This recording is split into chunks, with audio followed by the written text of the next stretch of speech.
Muito bem, estamos live, caríssimo Diogo. Muito bom dia, Paulo boa tarde, boa Soares, noite. pá, que boa Depende. pinta, pá, sempre um gosto ver. É sempre um gosto ver, meu. Likewise, é recíproco. Muito bem, muito bem. Como é que estamos? Epá, fortíssimos, fortíssimos. Estou, Bem estamos disposto? aqui muito bem disposto, com uma, ainda do rescaldo deste Orçamento de Estado, apresentado pelo nosso muito digníssimo Ministro das Finanças. Portanto, tu queres começar este episódio do Capital Aberto logo entrando a pé juntos, falando de Não, não, orçamentos não, de Estado, falando do todo, governo. não, não. Quer Isto é dizer, para o nosso ficarmos aqui governo, até à meia-noite. Isto para quem? Para vocês que nos estão a ouvir, isto é gravado às 8 da noite. exato. 8 da noite na Suíça, 7 horas em Portugal continental. Programa super E, internacional. e bem, exatamente. Aqui é broadcasting para toda a Europa, Exato, de língua portuguesa, pelo menos. exatamente. E o Diogo quer levar isto até à meia-noite, começando logo a falar no Orçamento Não, de de Estado. Mas todo, vamos a não, isso. O não, que é que tens a dizer sobre o Orçamento de Estado, Diogo? epá, eu começo vamos para a parte menos técnica, vamos para a parte mais fútil, que é falar um bocadinho sobre o nosso ministro. Digo fútil na perspectiva de que, Qual deles? O Medina? do Medina, acho que ele é um excelente, técnico, bem, supostamente economista, não é? E digo supostamente porque, de facto, o Medina aparece na praça pública como, pronto, sendo um braço direito do nosso estimado e digníssimo ministro, primeiro-ministro, e pronto, e depois de Não é facto propriamente um grande currículo, mas não é. E engraçado que ele deve ser o tipo, ele deve ter sido o tipo com mais sorte na perspectiva em que a perder umas eleições. tu chamas-lhe isso sorte. Não, ele perde as eleições e é promovido a Ministro das Finanças. Já viste como é que é? Ele perde eleições, perde a Câmara de Lisboa. Mas isso é um padrão nos governos socialistas. É pá, sim, mas Estender a mão aos amigos.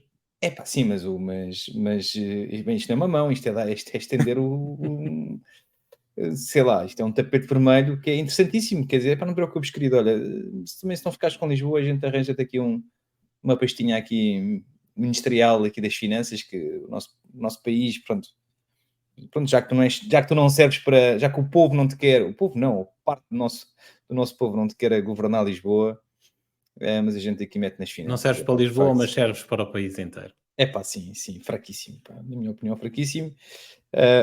Tendo certo que tem sido dos ministros todos poupado, até do ponto de vista da crítica, tem sido poupado, pelo menos porque eu acho que ele não tem sido brilhante, e acho que, por exemplo, o Ministro da Educação tem sido muito bem mais criticado, muito mais. Pronto, à parte de algum brilhantismo ou ausência dele, portanto, é de facto é alguém que sabe dar, é alguém que sabe da poda, está ligado à educação durante há muitos anos.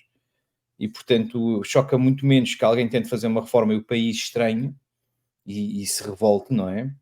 Do que gerir pastas como as finanças.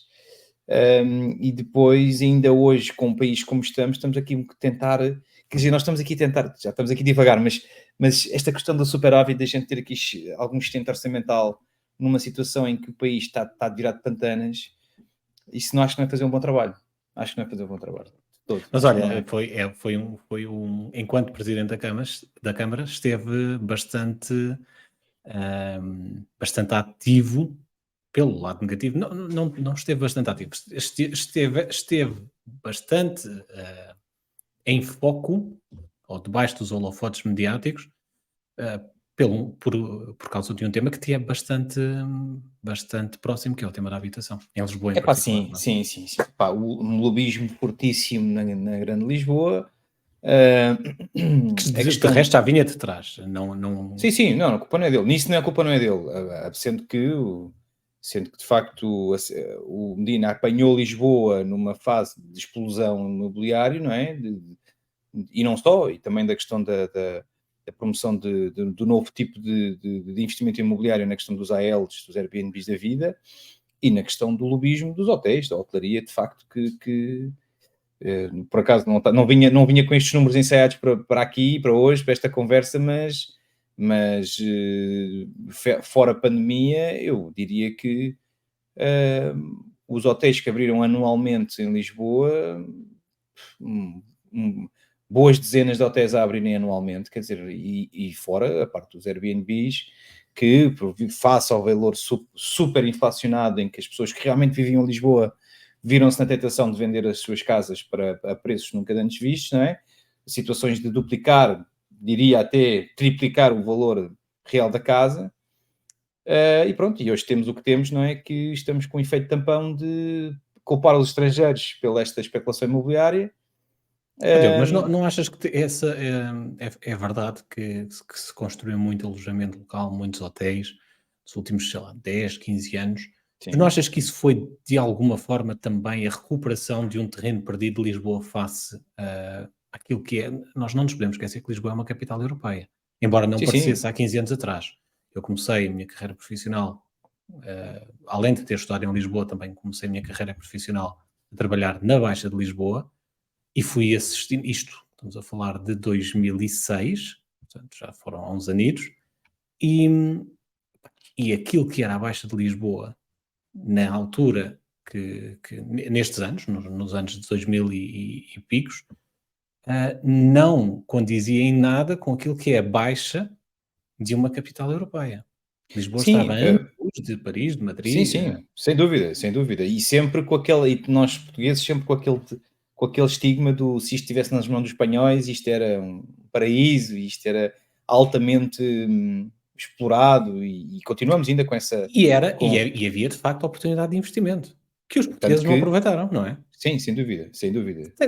Tens alguma explicação, alguma ideia do porquê? Tu creio que não estou a cometer nenhuma inconfidência em dizer aqui em público que de facto tens alguma experiência no investimento imobiliário, como investidor, ah, mas não é o investidor português, diria que não é muito afoito ou não tem essa predisposição para o imobiliário como ativo de investimento. Ou seja, todos nós, os portugueses, têm um histórico de compra de casa, portanto, somos dos povos que Uhum. mais compra casa, habitação própria e permanente para residir. Mas Sim, olhar sim. para o imobiliário na Mas ótica do isso, investimento, mas isso diz que era tudo. uma oportunidade Mas isso diz tudo. fantástica há 20 anos. Acabaste de explicar acabaste de responder à tua própria pergunta. Nós temos o hábito de comprar casa. Nós, o português, na sua grande maioria, e interrompi-te, mas Não, não, não.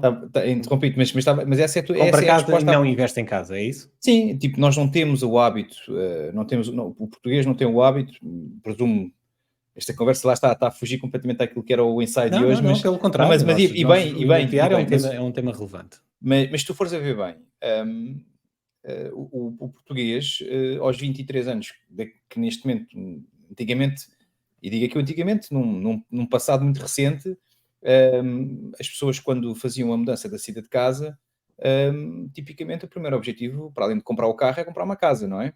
Exatamente. O conceito de eu vou pagar uma renda e não vou dar dinheiro a ganhar aos outros, e que não vai fazer com que esse dinheiro seja investido num ativo meu. Portanto, isto é um estigma que nós temos. Estigma ou é uma realidade que vivemos. E o português sempre quis, tem essa cultura de facto, eu compro a casa para mim. E vivemos bons anos disso, e também porque tivemos, já falámos até da questão da forma do próprio. Passámos aqui durante muitos anos com a questão das taxas de juros negativas, e passámos antes das taxas de juros negativas, tivemos a questão do regime bonificado até 30 anos, não sei precisar, mas em que o Estado participava com a parte dos juros da compra da habitação, e portanto havia até da própria banca, havia um estímulo nisso. Banca, e neste caso do Estado, havia um estímulo de, pá, não, vocês têm que comprar casa. Hoje isto não é Portanto, bem uma vez assim. mais, a iliteracia financeira que existe em Portugal a contribuir para as más decisões de investimento que foram tomadas ao longo de largas décadas. É discutível, essas más decisões as más decisões, eu acho que isso depende muito depois depende muito da zona de onde as pessoas compram as casas, não é? Obviamente, quem comprou uma casa em Bragança não teve exatamente o mesmo retorno que, eventualmente, mesmo alguém que tenha comprado uma casa em 2005, ou 2004, ou 2003, No centro de Lisboa. e, de facto, se calhar duplicou, triplicou o seu investimento num Lá espaço de está. 10. Não, nós somos 10 milhões de habitantes. É verdade que uma boa parte está concentrada em Lisboa, Lisboa e ou Porto. melhor, na área metropolitana, de Lisboa e Porto, mas nem sequer é Lisboa cidade. E mesmo Lisboa cidade, há uma discrepância muito grande da valorização do imobiliário entre freguesias. Sem dúvida, sem dúvida. E por vezes acho que às vezes é um bocadinho injusto nós falarmos sobre nestas questões do imobiliário, porque de facto Lisboa, Porto e Algarve são zonas do país que de facto que é o que faz mover a máquina, mas Portugal não é só Lisboa, Algarve e Porto, não é?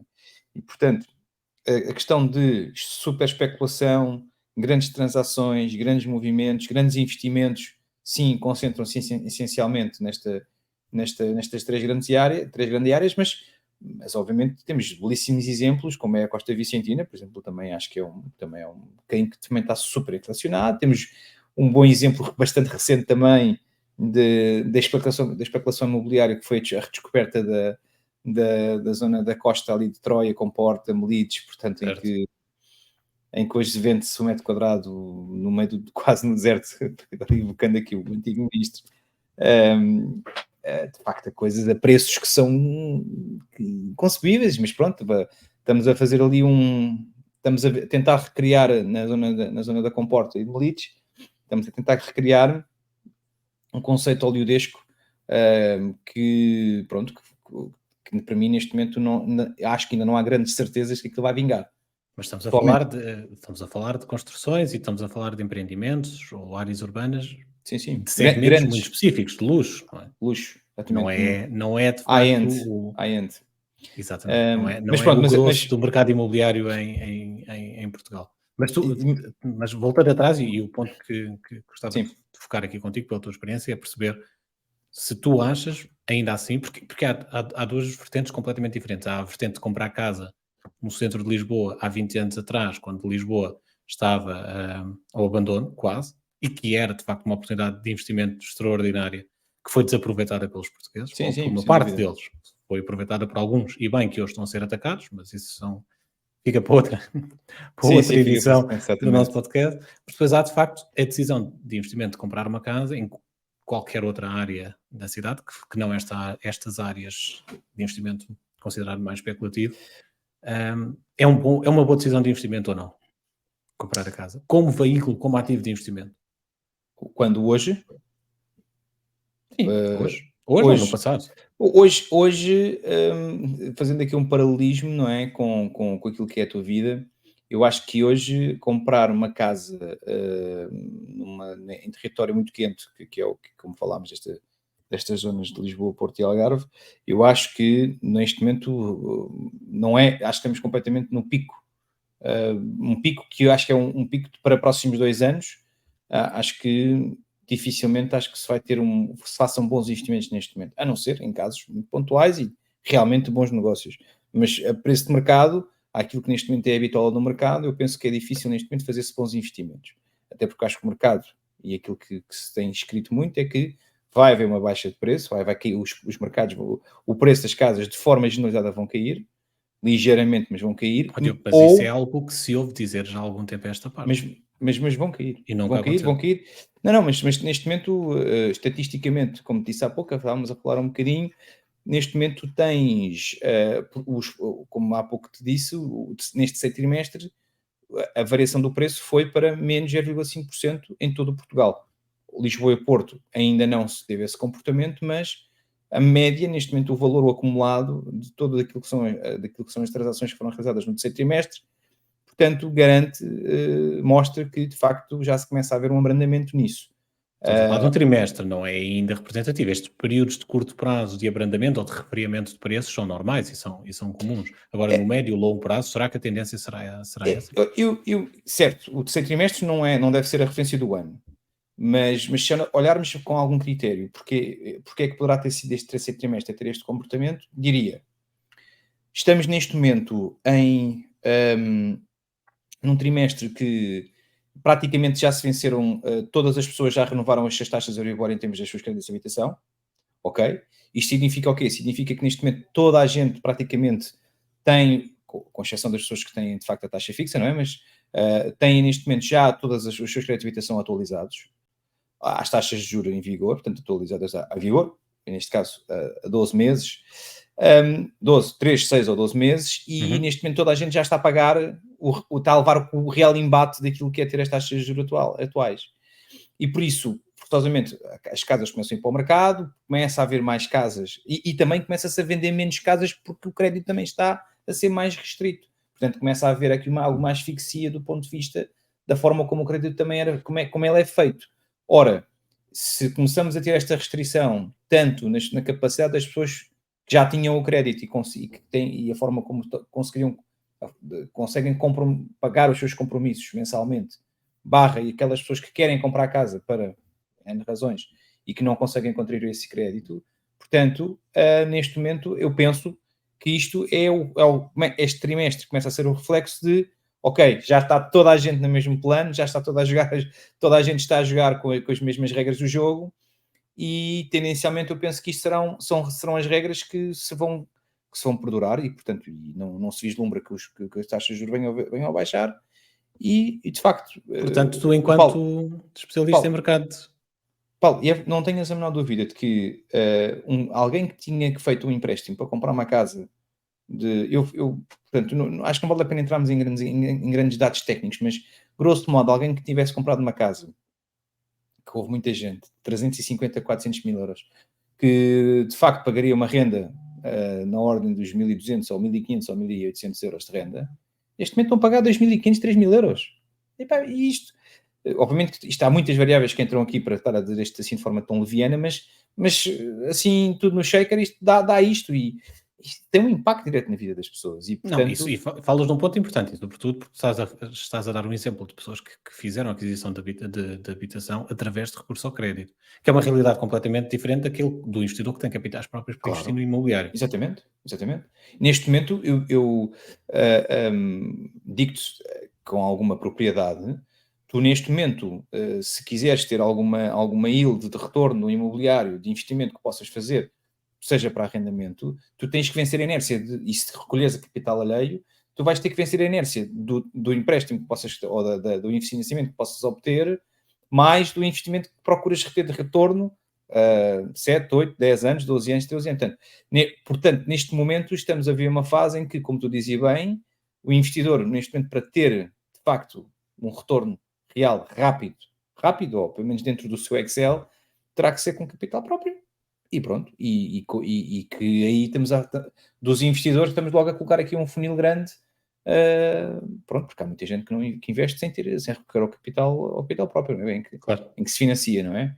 Aliás, há muito esta questão, e há belíssimos exemplos no YouTube, daquela coisa do compra a casa, faz a remodelação, depois vais ao banco, faz a hipoteca faz a hipoteca desse imóvel, depois vais buscar o dinheiro desse imóvel, compras outro imóvel, depois começas a fazer essa reciclagem em termos... Neste momento isso é impossível, porque acho eu, pelo menos eu não consigo fazer, mas acho que é impossível porque de facto o dinheiro passou a ficar muito caro.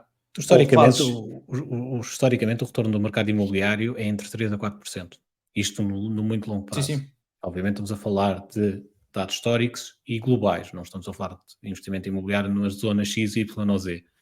Com taxas de juro já acima desses níveis, torna-se praticamente inviável que um investidor consiga rentabilizar o negócio imobiliário com recurso a financiamento.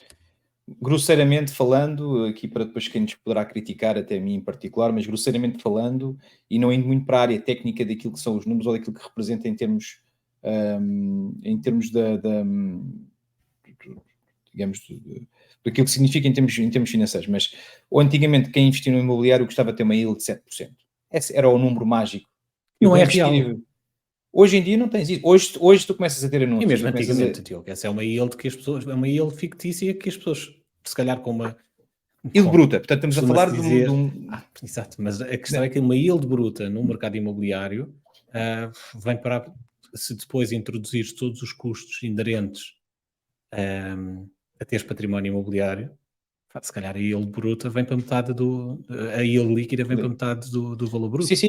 E neste momento é como eu digo, portanto, para conseguires ter um retorno líquido de 3%, como estava a dizer, ou 4%, tens que fazer bons negócios, tens que fazer uma boa remodelação na casa, caso tenhas comprado para reformar e para pôr no arrendamento. Portanto, acho que não são tempos fáceis para se investir neste momento. É aquele momento em que acho que para fazer aqui um pause, um hold na coisa e ver o que é que vai acontecer. Quem tem, obviamente, quem fez os seus investimentos para trás, está tudo bem. Porquê? Está muito bem porque já investiu anteriormente e consegue praticar preços da atualidade que são preços de facto assim, muito acima daquilo que era se calhar há 2 ou 3 anos atrás. Neste momento para quem tem património e para que já esteja a render, acho sem dúvida nenhuma que são bons tempos para quem está nessa. Tu falaste em quem já o fez no passado. Achas que no passado foi uma boa decisão de investimento? Há 30 anos, vou-te colocar por hipótese, em Sim, 1995, foi uma boa opção de investimento? sem dúvida. É assim, duas fações aqui, eu próprio procuro sempre. Tu tens muitos entendidos, muitos milionários que dizem que de facto o negócio do real estate, do imobiliário, que não presta, que é uma falácia, e tens obviamente muita gente no mundo inteiro a viver portanto, que vive do real estate. Portanto, o que é que eu quero dizer? Sem margem para dúvidas, quem tem património, quem fez investimento nos últimos 30, 20 e 10 anos, é de facto, é seguramente nesta cauda da Europa onde nós estamos, e em Portugal em particular, quem tem património no imobiliário, mais premium, menos premium, seja do que for, e temos belíssimos exemplos, a zona de Carcavelos. Mesmo quem não investiu no preço real. Sim, pensa na questão da nova SBE, portanto, daquela zona ali de Carcavelos. Pensa só nisso. Pensa que as pessoas, do dia para a noite, o seu apartamento de 170 mil euros passou a valer 350, 380 mil euros. Qual foi o custo da oportunidade? Diz? Qual foi o custo da oportunidade? E agora Pois não, claro, um pouco para quem nos ouve, não é? Quando tomas uma decisão de investimento, significa que tu tens um determinado montante que tu podes investir e tens vários ativos onde podes investir. Quando tu investes no ativo A, estás a abdicar de investir no ativo B, no ativo C ou no ativo D. Sim. Portanto, esse custo de oportunidade também é importante. Ou seja, não serve. Eu acho que não podemos simplesmente concluir que quem comprou uma casa há 20 ou há 30 anos e hoje a casa vale o dobro daquilo que pagou por ela, que foi um bom investimento, sem compararmos com aquilo que poderia ter sido o retorno do investimento noutros ativos. Mas objetivamente, respondendo à tua pergunta, para mim não há sombra para dúvidas de quem fez os investimentos há 10, nem é preciso de 30 anos, quem fez há 10 anos atrás, fez belíssimos investimentos, porque neste momento, com uma forma como... Mas onde quer que seja, esse é o ponto. Onde quer que seja. Quanto isso. Obviamente que nós sabemos que em Lisboa e em várias freguesias, sobretudo em algumas das principais freguesias, as mais premium, isso é verdade, mas não sei se quem comprou uma casa em Coimbra, em Beja, em Vila Real, Setúbal talvez, porque com a valorização da área, com a fuga da população do centro de Lisboa para a área metropolitana, a margem sul também valorizou bastante, portanto isso afeta o Setúbal, mas concelhos e concelhos do interior e os distritos mais... onde existiu a fuga, portanto, de ambientes de zonas mais rurais em que as pessoas tiveram de facto manifestamente sair e vir para capitais, e portanto capitais distritos, seja o que for, naturalmente que aí não foi de certeza se calhar o melhor investimento, mas tens belíssimos exemplos, não muito longe, não tão assim tão estranhos, como por exemplo temos Évora. Évora é um belíssimo exemplo de que histórico, com um potencial enorme, e estamos aqui a particularizar, e às vezes até não sei se devo fazê-lo ou não, mas Évora é um belíssimo exemplo de uma cidade com património histórico, que vive neste momento com uma indústria que tem lá, passa à parte industrial e inteligentemente, em que a fábrica da Embraer que se alocou lá, que trouxe de facto, em termos sociais e económicos, uma mais-valia grande para a zona, e tens a questão estudantil, portanto que o mercado, e são notícias também muito atuais, que é a questão do arrendamento para os jovens, para quem quer estudar, que a procura é imensa e não há oferta, e portanto isto é a lei aí é igual para todos, e neste momento tu não consegues uma cama em Évora por menos de 350 euros, ou 300 euros, ou 350 dignamente, não é? E se tu fosses a ver há 10 anos atrás, tu tinhas um quarto a 150 a 180 euros. Portanto, obviamente que isto esta não será a regra, mas digo que a grande maioria dos investimentos nas capitais de distrito, seja também em zonas como, que lá está, seja como Évora, seja Costa Vicentina, tu tens belíssimos exemplos em todo o Portugal, de norte a sul do país, em que de facto se realizou, ou, aliás, diria então, reformulando, na sua esmagadora maioria das zonas de Portugal, quem investiu no mercado imobiliário saiu garantidamente a ganhar face àqueles que sairiam a perder, ou pelo menos não conseguiram rentabilizar o seu investimento. Eu percebo o que tu dizes, mas sair a ganhar não significa que foi a melhor decisão de investimento, porque uma vez mais, há um custo de oportunidade. Esse dinheiro podia ter sido investido noutros ativos, por exemplo, no S&P 500. Se formos comparar o retorno do mercado imobiliário em Portugal nos últimos 20 ou 30 anos, e aqui eu arrisco-me, sem ter estes dados, posso-te dar dados, mas sem ter a comparação, porque não consigo ter dados da valorização do mercado imobiliário em Lisboa. Mas belíssima questão, mas isso é um belíssimo exercício. Mas eu diria que estará ela por ela. Mas eu tenho alguns números e posso partilhar contigo. Fazendo um backtest a 30 anos, do investimento de 30 mil euros no S&P 500. E estou a falar de 30 mil euros porque acho que é um valor que é razoável tu comprares uma habitação de gama média, média alta, com uma entrada.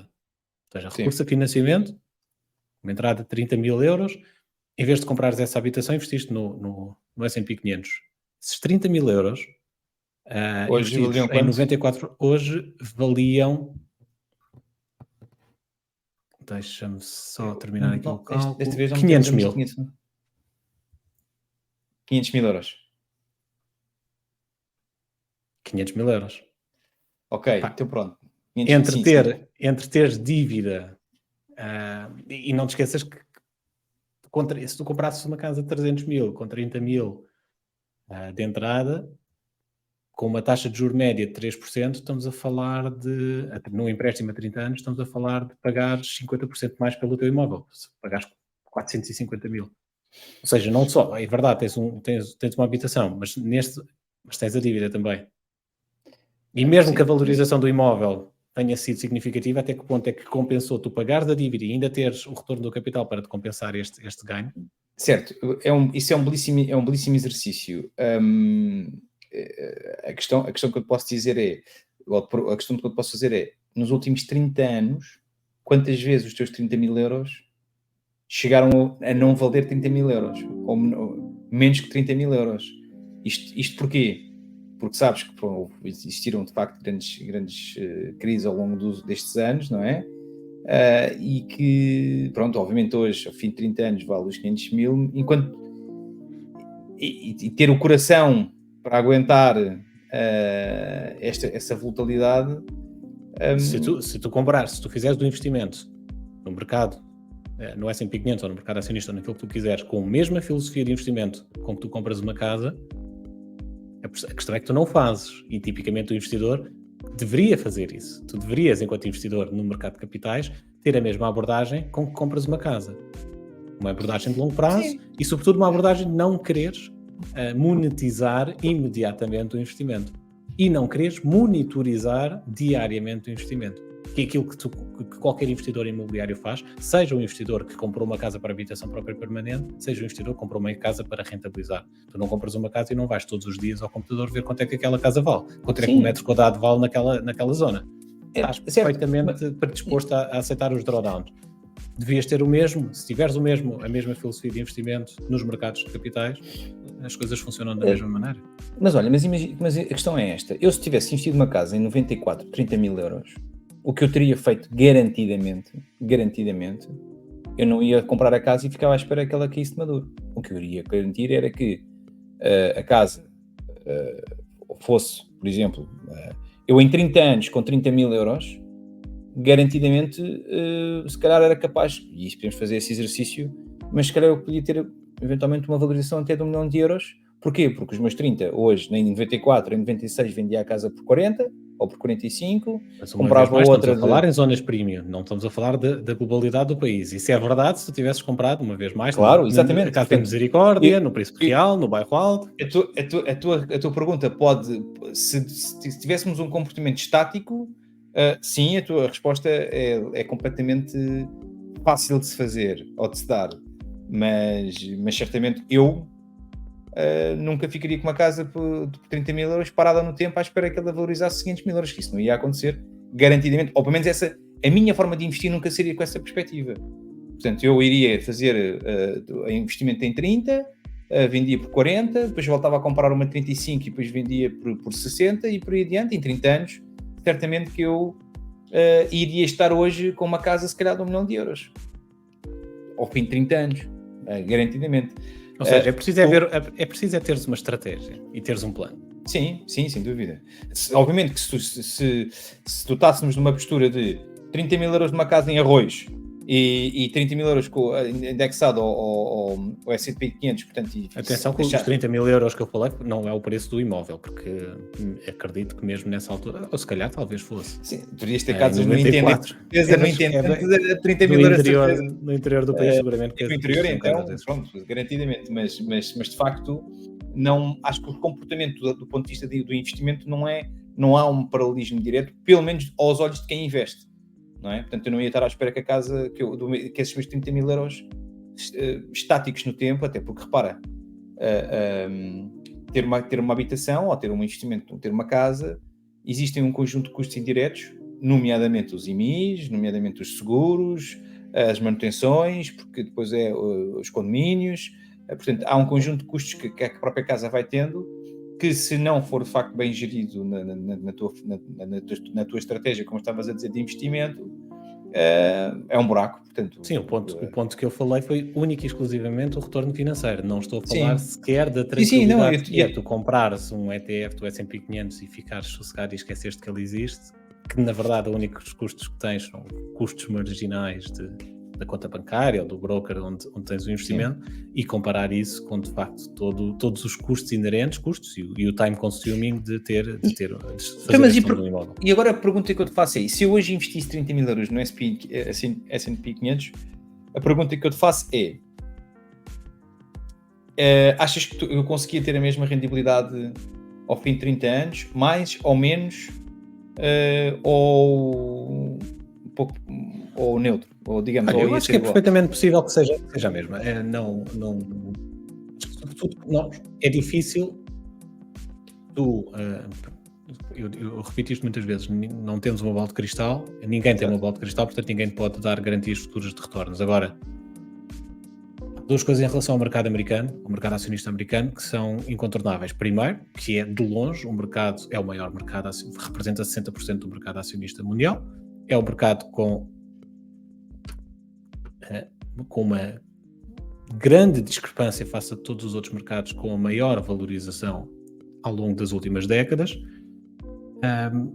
É um mercado com maior dinamismo, isso também parece evidente, e pese embora já há muitos anos esta parte que estudos das mais reputadas entidades, desde o Fundo Monetário Internacional, do Banco Mundial, das principais casas de investimento mundial, estarem a antecipar uma transição do ponto de vista de PIB, de peso da economia mundial dos Estados Unidos para o bloco asiático e sobretudo para a China.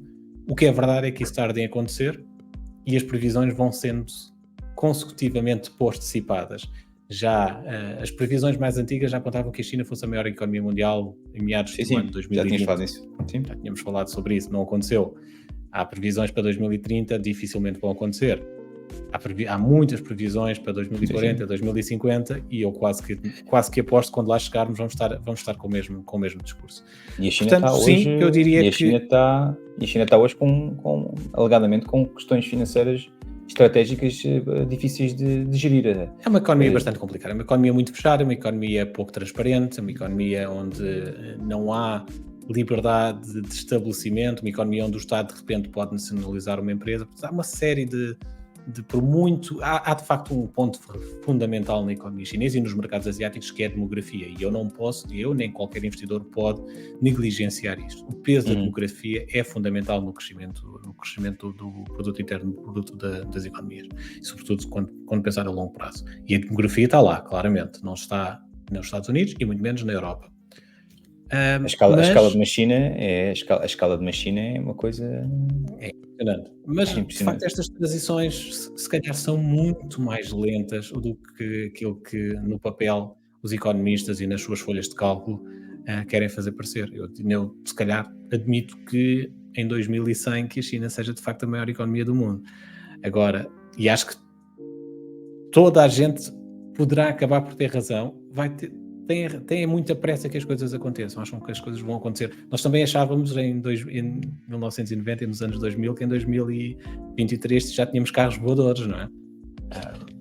Sim. E não temos, não é? Já há alguns projetos para isso, mas ainda estão muito longe de ter uma realidade. Ou seja, nós temos essa tendência de achar que o futuro vai ser mais rápido do que qualquer na verdade. Nós, e tu seguramente que já viste alguns filmes de ficção científica nos teus tempos de juventude, que não só passados em 2000, ainda hoje, em 2015, em 2020, em 2025, em 2030, e a realidade com que pintavam o mundo nessa altura é completamente diferente daquela que é a realidade atual. A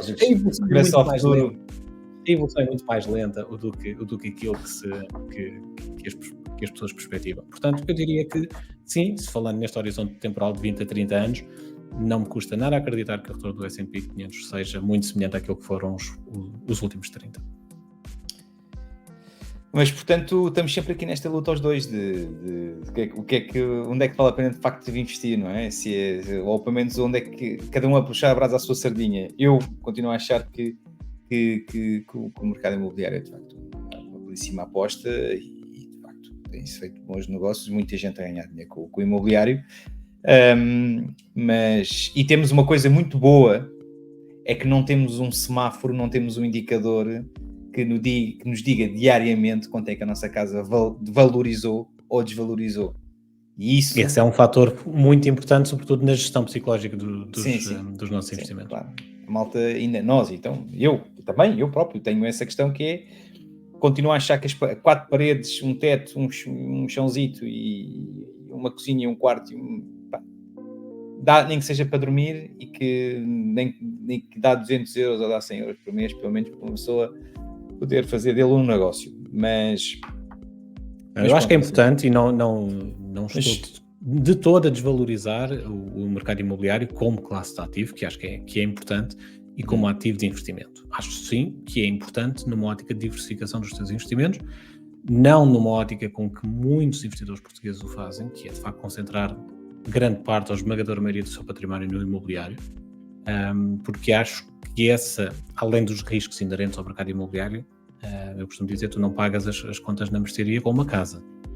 O mercado imobiliário não tem a liquidez, não tem a liquidez que outros ativos têm, é uma classe de ativos que tendencialmente, e nem que seja pelo simples facto de que é uma classe de ativos finita, ou seja, podem-se construir mais casas, mas o território não expande. Portanto, o globo terrestre tem uma limitação e como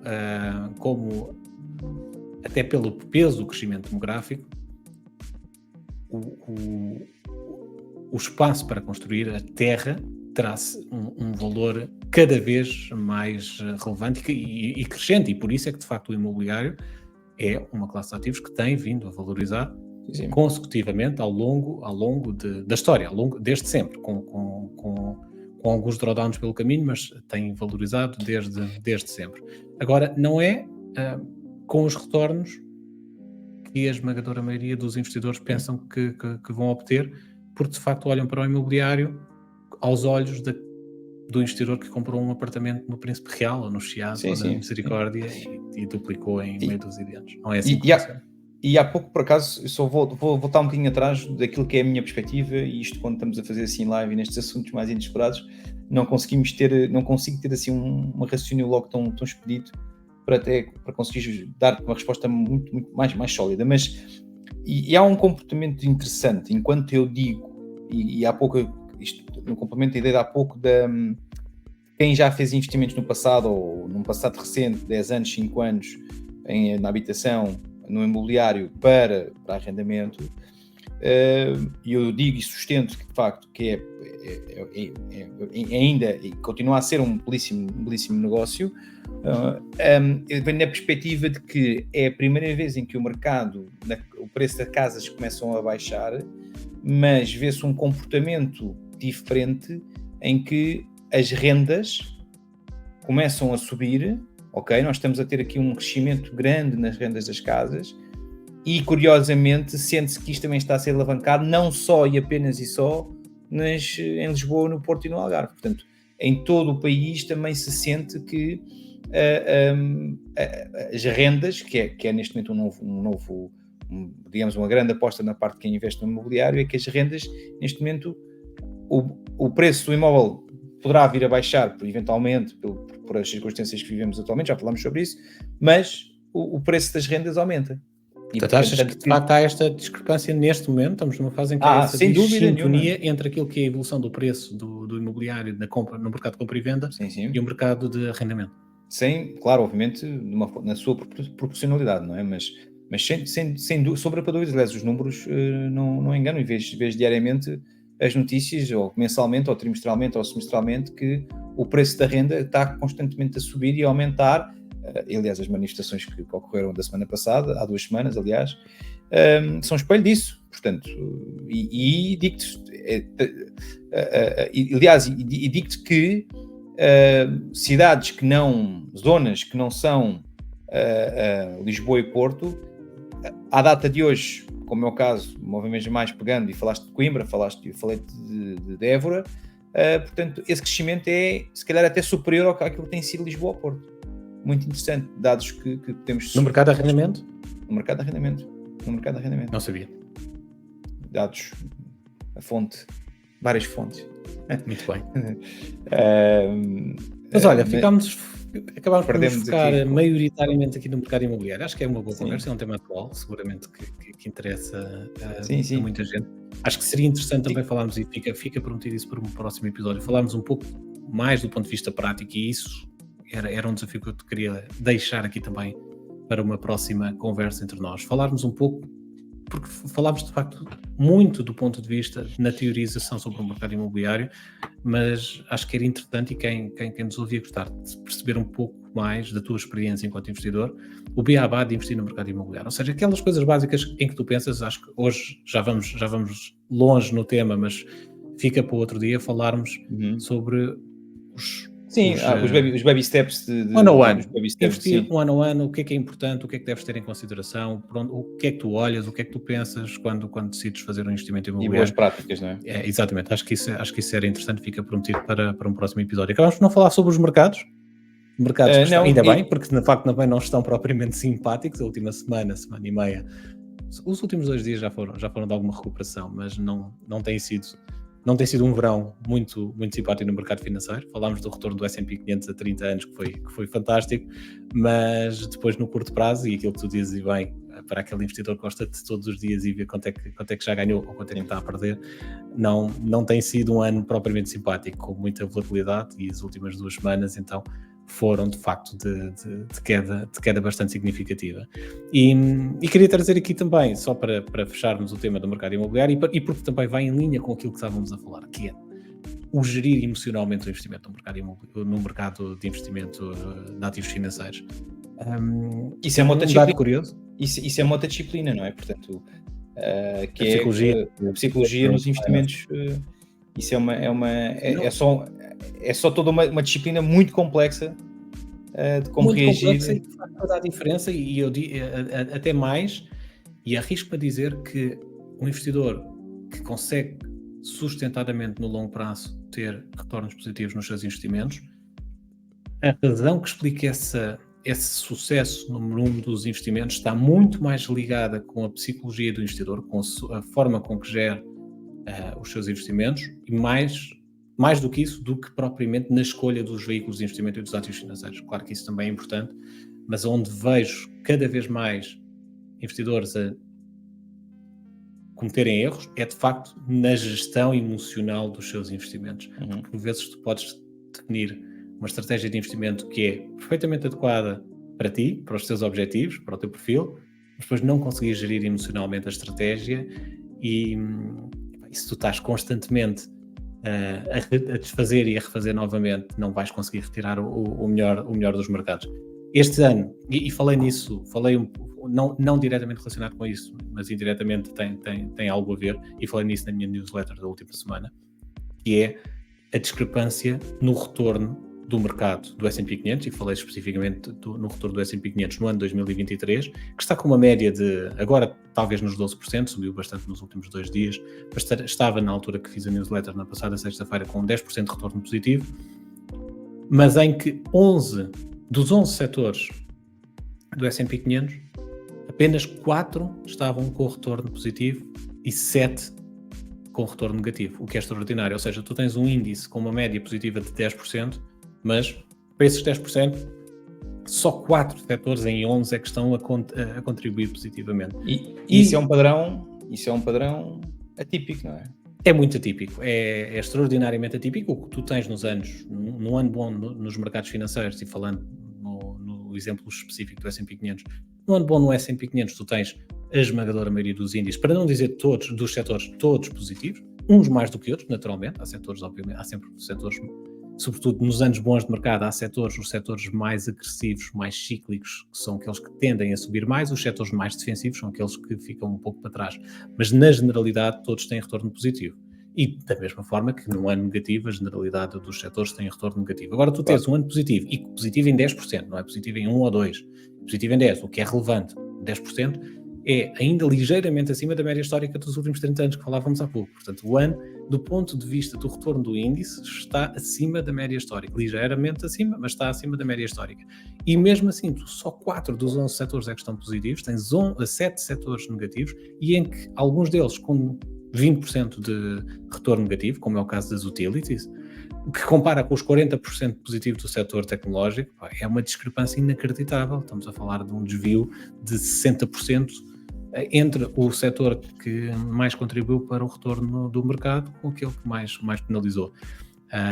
E obviamente que um investidor perante isto e que esteja a acompanhar a sua carteira quase ao minuto tem dificuldade de facto em gerir emocionalmente, ver de facto coisas na sua carteira que estão a valorizar de forma bastante expressiva e depois ver outras que estão a desvalorizar de forma também expressiva.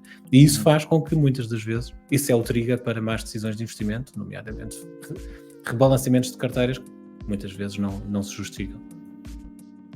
Muito bem. Então diz-me uma coisa. Para fechar, esta semana a gente temos a nossa... Sim, já vamos com algum tempo. E diz-me, esta semana que nós temos aqui também esta rúbrica dos Biz Bumps ou / irritações da semana, alguma coisa a assinalar? Olha, não propriamente do meu lado, não houve nada que é estranho, é um caso raro, não houve nada que me tenha irritado nem que me tenha incomodado, especialmente no mundo dos investimentos e dos mercados financeiros esta semana. E do teu lado? Olha, no meu lado, pronto, e aqui tenho aqui do meu lado tenho aqui e falando aqui um bocadinho a questão do imobiliário, eu acho que esta medida de em 2024 terminarem aqui a taxa especial para novos residentes não habituais, eu acho que a culpa não é dos estrangeiros somente. E eu penso que estamos cada vez mais a estrangular esta questão de captarmos capital estrangeiro para a nossa economia. Eu acho que não faz parte da solução. Infelizmente, nós não somos um país do ponto de vista que nós não consigamos depender de só nós, até porque infelizmente isto não é a Alemanha. Infelizmente, há muita coisa que ainda bem que não somos os alemães, mas do ponto de vista da cultura são coisas incompatíveis e portanto nada contra os alemães, pelo contrário, mas o que eu digo é que nós não somos um país que possamos viver só de nós mesmos, não é? Nós não podemos, se fechássemos as fronteiras de Portugal não se conseguia autossustentar. Diogo, não sei se tens deste número presente, mas estima-se que a população portuguesa em 2100 sejam 6 milhões. É praticamente metade daquilo que temos hoje. E como deves imaginar, desses 6 milhões, qual é que será a sua estrutura demográfica dos 6 milhões? Pois. E mesmo assim nós estamos... Mas o que é que dá suporte a essa métrica? O que é que dá suporte a esse número? É as pessoas saírem? É as pessoas saírem, a taxa de natalidade que Baixar, ser não é? bastante reduzida e, obviamente, Menos até na China. 2100, uma boa parte da população portuguesa há de falecer, portanto, Pois. e não há substituição. E as poucas coisas positivas que até podemos fazer e que fizemos, não fizemos praticamente nada para evitar isto. Isto é que a população está a envelhecer e que isso é um problema, já nós sabemos, até pelos seus efeitos secundários, por exemplo, na estabilidade da segurança social, etc. Mas para além de nada termos feito para combater isso, as poucas coisas boas, ou se calhar a única coisa boa que tínhamos feito, que era de facto o regime de residente não habitual, resolvemos terminar com... quer dizer, eu acho que isto é uma medida populista. É uma medida populista. Isto não é uma medida pensada. É uma medida populista. É uma medida em que, pois, vêm cá os estrangeiros, vêm cá, dão cabo disto tudo, dão cabo da economia, porque vêm cá eles com os seus ordenados. Foi uma medida feita para responder a um momento de stress com manifestações... da frustração do Sr. Costa, da frustração dele. Isto é uma medida populista. Portanto, irritou-me isto porque não houve tempo, não há tempo. Nós não temos um governo reformista. Sabemos todos. O Costa não é reformista. Toda a gente sabe disso. Já dá para perceber que nos últimos 7, 8 anos que ele não está cá para reformar, está cá para meter pensos rápidos. E acho que este pacote da habitação que se está a discutir não vem resolver problema coisa nenhuma. Não vem no sentido de dar pensos rápidos e as pessoas ficam contentes. Pois, afinal ele é que nos defende, ele é que nos entende. Não é. Infelizmente não é. E acho que esta é uma medida tampão que não vem combater de todo os Airbnbs da vida, se for preciso regulem, tenham que regular, mas pronto, esta é uma irritação que a mim de facto me inquietou, porque... Também me irrita e se calhar irrita-me tanto que esforcei-me por esquecê-la. Pois, exato. Mas pronto. Muito bem. Das rubricas que tínhamos, pronto, temos aqui... Acho que sim. Está feito por hoje. 50 minutos. Acho que sim. Parece uma boa O que achaste deste nosso podcast? Achas que... Eu acho que foi bom, acho que foi uma boa discussão. Acho que foi uma conversa mais informal. Tivemos aqui uma discussão muito mais, digamos, leve do ponto de vista daquilo que eram os temas. Mas também acho que funcionou muito bem. Acho que discutimos um tema que é importante, sobretudo é importante em Portugal. É importante no mundo inteiro, de facto, na verdade. Sim. E sobretudo no mundo desenvolvido. O tema do imobiliário, onde nós nos focamos nesta emissão, não é exclusivo de Portugal. Muitos países na Europa estão a enfrentar os mesmos problemas, a falta de habitação, sobretudo para os jovens. Portanto, é um tema relevante, é um tema importante, é um tema que merece ser discutido e é sempre uma conversa agradável. Maravilha. Sobretudo muito agradável, quem domina estes temas. O que seria domina? Olha, muito bem. Paulo, um grande abraço. Boa semana também para ti. Estamos em contagem crescente até ao nosso episódio número 50. Vai sair. É verdade. O 50 vai ser, nós temos de fazer uma festa. Eu estou mais expectante com o episódio da ceia de Natal. Verdade. Não esquecemos desse. Não esquecer desse. Meus caros, Paulo, um grande abraço. Bem-aja a todos. Um abraço. Igualmente. Obrigado. E até breve.